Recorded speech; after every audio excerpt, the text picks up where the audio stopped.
प्रणाम देव ऋषि। चलो सिंहासन पर विराजमान हो जाओ।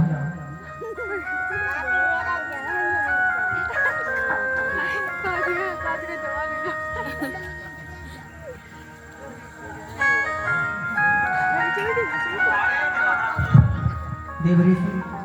हाँ भगवान।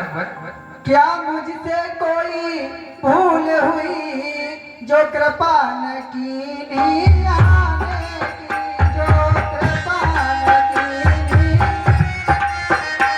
कीते हैं मुनिवर अधिक काल अनुकंपा करो बताने।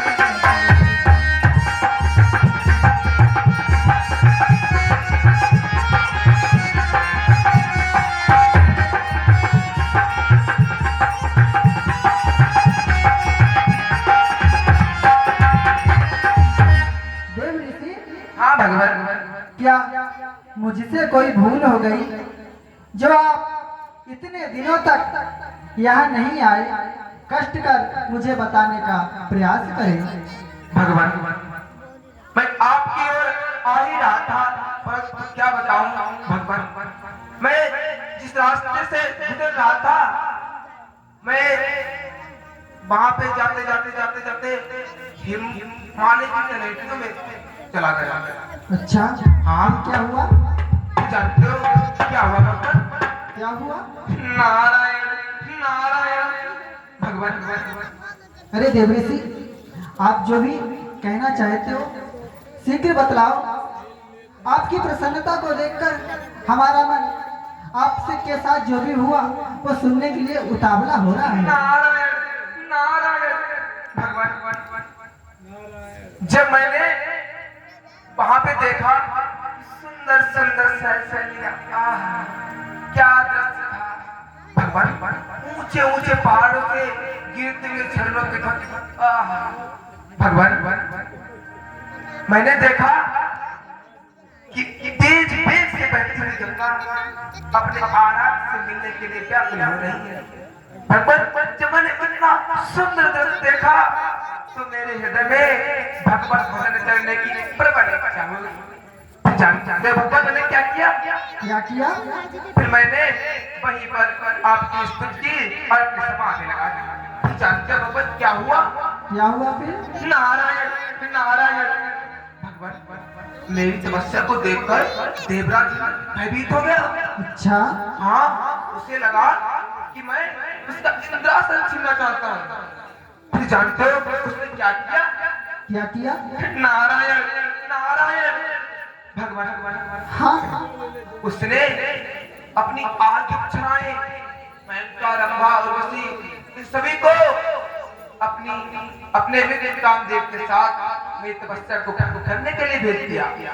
फिर जानते हो क्या हुआ? क्या हुआ? नारायण नारायण भगवान। हाँ नारद। अरे वो अप्सराएं तो स्वयं कामदेव भी मेरी तपस्या भंग नहीं कर सका। अरे ये तो बहुत अच्छा हुआ। हाँ भगवान। फिर वो मुझसे क्षमा मांगने लगा। अच्छा। फिर मैंने उसे सहज क्षमा किया। मैं सही तो किया ना भगवान? देव ऋषि। हाँ भगवान।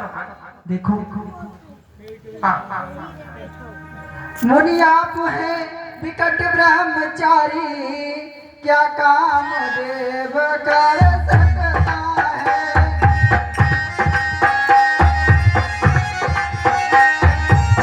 आपसे कहीं जय पाकर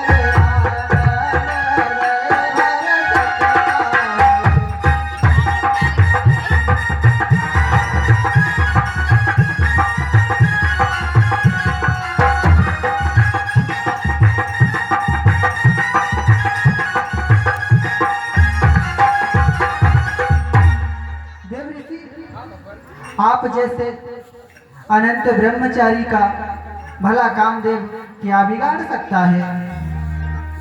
माना उसने तुम्हारी तपस्या भंग भी कर दी, आप पर विजय प्राप्त भी कर लेता, तो वो अपने मन को कभी भी आनंदित नहीं कर सकता था। और देव ऋषि हाँ भगवान। वह जो कोरा अज्ञानी हो अभिमान उसे होना चाहिए।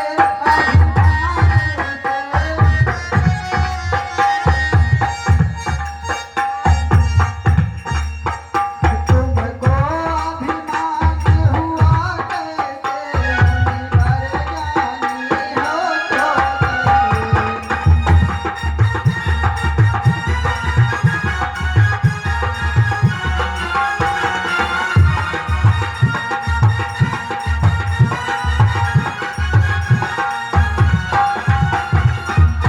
अरे देव ऋषि, हाँ भगवान।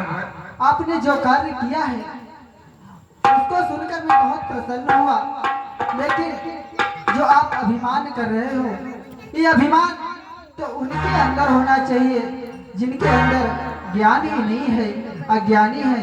और आपके सुमिरन मात्र से ही काम, क्रोध, मोह, लोभ सब दूर हो जाते हैं। फिर भला आप इतने ज्ञानी हो, फिर आपको कामदेव कैसे पराजित कर सकता है? क्या कहा भगवान? अभिमान और मुझे? नारायण नारायण भगवान। हाँ नारद, मुझे कोई अभिमान नहीं है। अरे मैंने तो वो कार्य किया है, अरे वह काम किया है नारद ने। यह ज्ञान में वैराग्य की बात नहीं है। अरे कठिन परिश्रम नारायण, अब मुझसा कोई महान नहीं।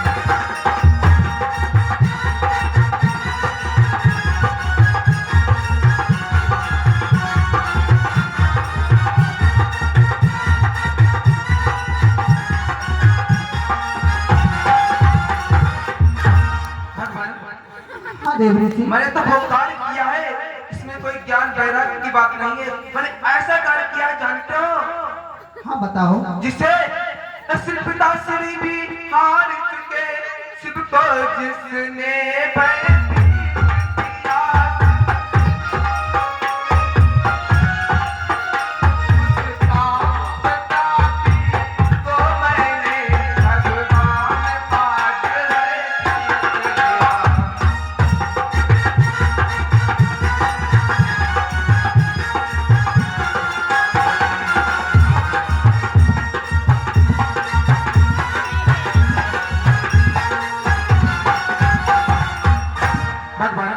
मैंने तो उस काम के पर विजय प्राप्त की है जिससे मेरे पिताश्री भगवान भोलेनाथ ने विजय प्राप्त कर सके।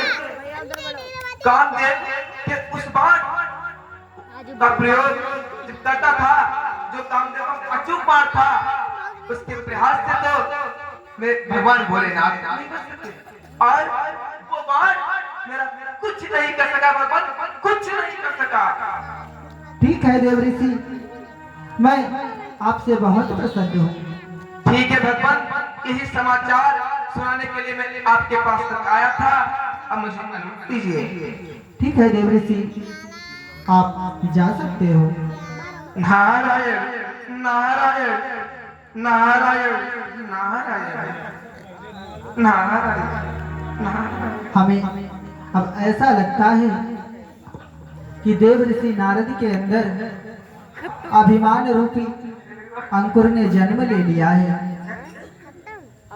अब मैंने मन में जान लिया, इनको रति भर ज्ञान नहीं।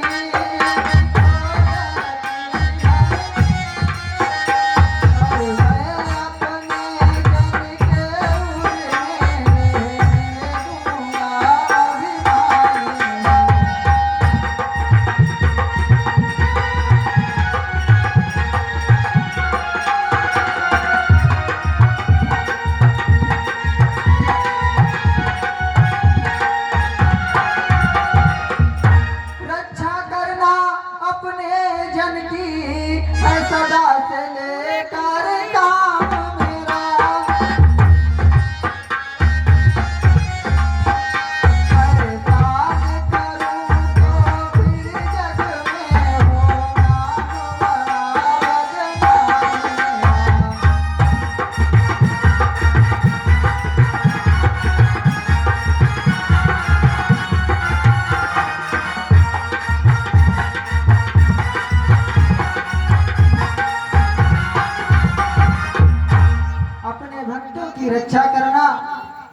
तो काम हमारा सदा से रहा है।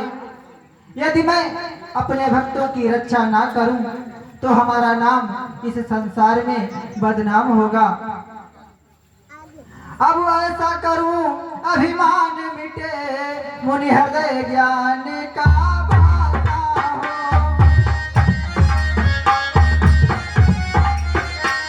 मुनि का भी भला सब विधि से हो, फिर मेरा एक तमाशा हो।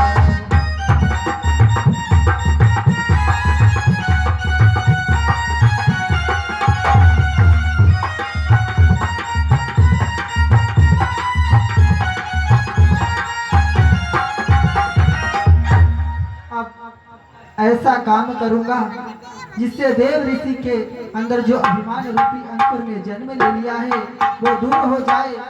हम अपनी माया से अभी एक कौतुक नगर का निर्माण करेंगे। वहां के राजा शील निधि होंगे और देव ऋषि नारद उसी माया में भ्रमित हो जाएंगे। इसी प्रकार देव ऋषि के अंदर जो अभिमान है वो दूर हो जाएगा।